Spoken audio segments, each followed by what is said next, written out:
Just a quick one here. I'm an entrepreneur. I built Uber in Austria, and 1.5 years ago, I thought I'm going to sort of recalibrate my next professional path, fighting climate change. And I have two sort of principles. I said we all should lean back and think about our best ability and to use it to fight climate change. And the next thing, obviously, sort of which came to my mind, sort of how is people and planet are linked together. And I think what back in the days, I had two questions which I tried to answer. A is, why not take the power of the law to fight climate change? And B, why not make all the environmental perpetrators legally accountable and bring them to justice? Talking about the law guides us as a society. But you all know the laws are old, decades old, partly centuries old. But I think the major playing field to fight the climate change will be the court. So we're going to test existing law, whether it's sufficient to give us non-negotiable results.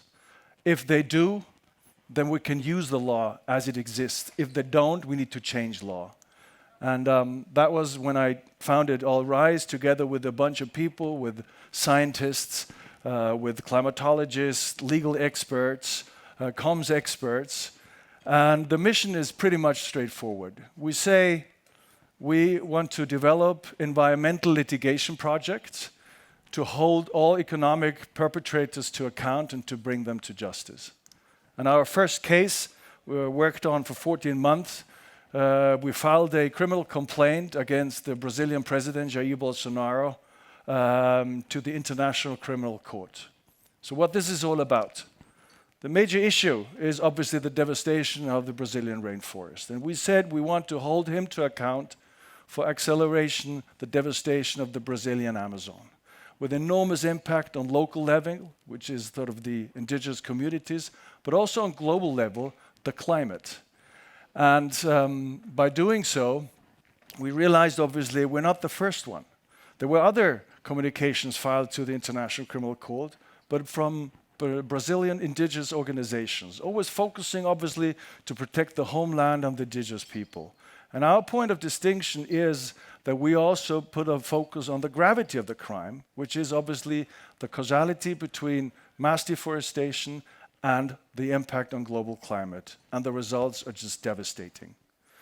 So our major question back then was, how do we get pressure onto the International Criminal Court?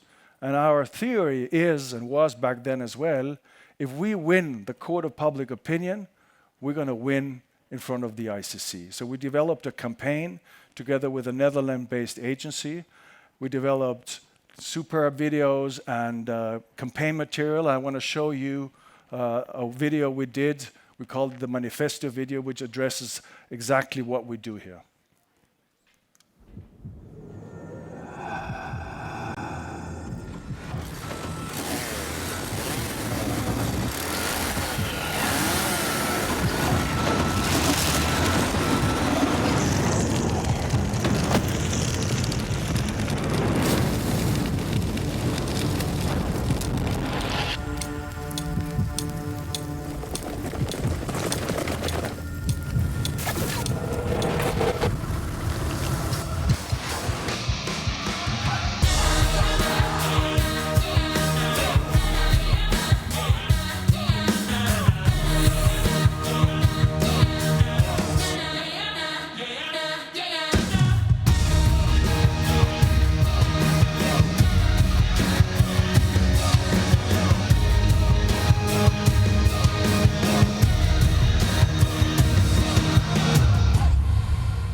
So that was one campaign, part of the campaign. We had obviously collected fantastic data through the course of preparing that criminal complaint, climatological data. We used then, as we say, truth statements. So we developed campaign asset based on this data. We also said we have to have a democratic campaign, so anybody could use that sort of assets. We wanted to use our website for the audience to go back to the website, use all the campaign materials, shares it directly. They could personalize the whole material.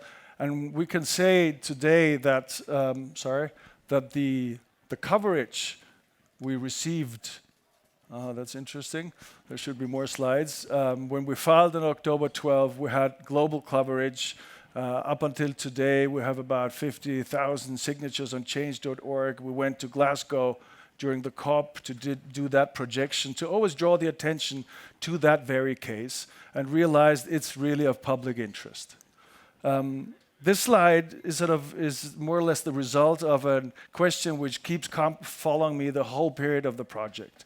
That we say the problem of the climate crisis is not only the climate crisis, but also that we have not yet found a language for our kids to explain to us what the climate crisis is. If I try to get your attention and we talk again about 1.5 degrees, it's a very complex matter. But if I tell you that each hour 63 soccer fields are being deforested in Brazil, if I tell you that between August 20 and July 21, an area of 13,000 square kilometers was deforested in Brazil, equaling the greater metropolitan region of Tokyo, where 38 million people live, I have your attention.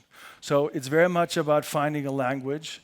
And that brings me to the next slide. We need to rethink how to save the planet. And it's very much about collaboration. It's very much about developing possibly business cases to secure constant funding, to get the entrepreneurs on board who speak the same language as those who we sue or file criminal complaints to.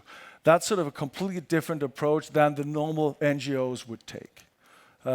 What's next is that we're going to wait, obviously, and I start with the what, that we're going to wait for the ICC to give us feedback. Will they accept our criminal complaint or not? If they accept it, the legal avenue is clear and promised, and we're going to build a legal precedent. If they say, no, we don't accept it, which is feasible, we can then say, okay, then we have to change the law. That's why I said we need to test existing law. And how can you help? Obviously, this is a very important issue for a lot of people.